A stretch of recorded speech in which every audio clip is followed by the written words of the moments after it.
In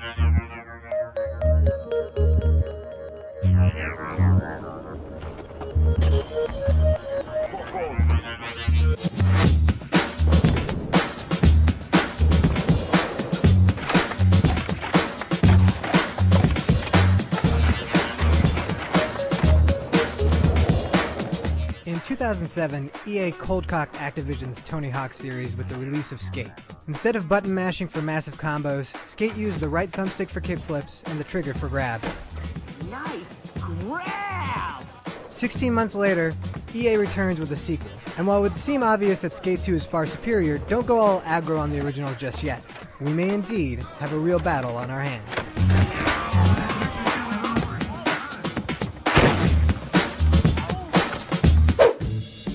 In the original Skate, you had considerable control over how you made your character look. You could make him pudgy, adjust the shape of his face, you could make someone debonair, or even disfigured. In Skate 2, you actually have less control over your body shape, and the interface isn't quite as good as the original. On the other hand, you can be a chick if you like, and on top of this is the ability to import custom graphics from the Skate website.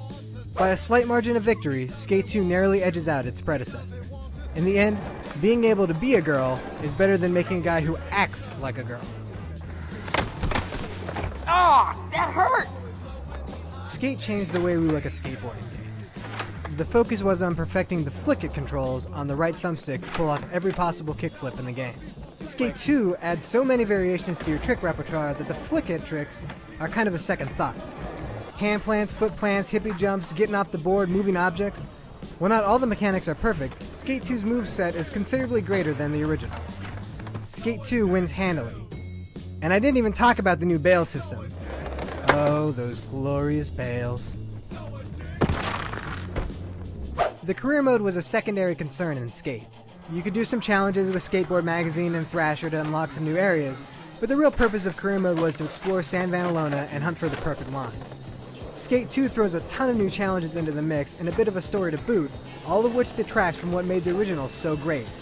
With the ability and encouragement to teleport just about anywhere from the get-go, there's little incentive to discover the game world. Skate wins, and frankly, it's not that close. One reason people love the original is because it doesn't feel like a typical objective-based game. Yeah, it's crazy. Clearly, online wasn't a primary concern for the original Skate. There's a nice free skate lobby and a handful of game modes, but it doesn't run particularly well. Skate 2 takes a page from Burnout Paradise, with loads of free skate challenges for you and your friends to attempt, as well as a number of game modes you can hop into. You guessed it, Skate 2 wins this one. It's a good thing your cheap ass finally upgraded to broadband, because now you have a reason to get your console online.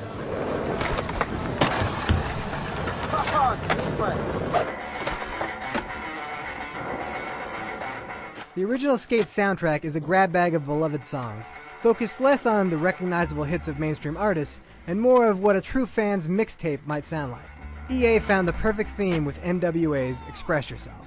I'm expressing with my full capabilities, and now I'm living in correctional facilities. Skate 2's soundtrack is a little hipper, and though the majority of songs are great on their own, as a collective, it's sometimes an odd mix. Take Nas's Made You Look, which I proudly play on my Zune at work, but seems out of place when tricking over a set of stairs.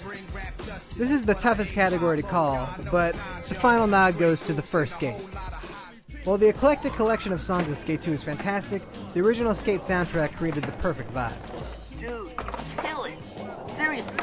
The original Skate had a better review score than Skate 2, and we do think that both were scored correctly. That said, you have to view these games in the context of their respective releases. We'd never seen anything like the original Skate, and a lot of its missing elements were forgiven since it was a revolutionary new product that gave us a reason to love skating again. Skate 2 adds pretty much everything we wanted to see in the original, but somehow manages to overthink the career mode just a bit. Where the first Skate was cool because it kind of gave the finger to the typical action sports game we'd grown so damn tired of, Skate 2 seems to have bowed a little bit to more typical game conventions. In the end, Skate 2 is the better game because its moveset and online modes are so far above and beyond the original Skate that it's really impossible to go back. Hollow, it's resonate the subject because they like to follow the word, the style, the trend, the records I spin.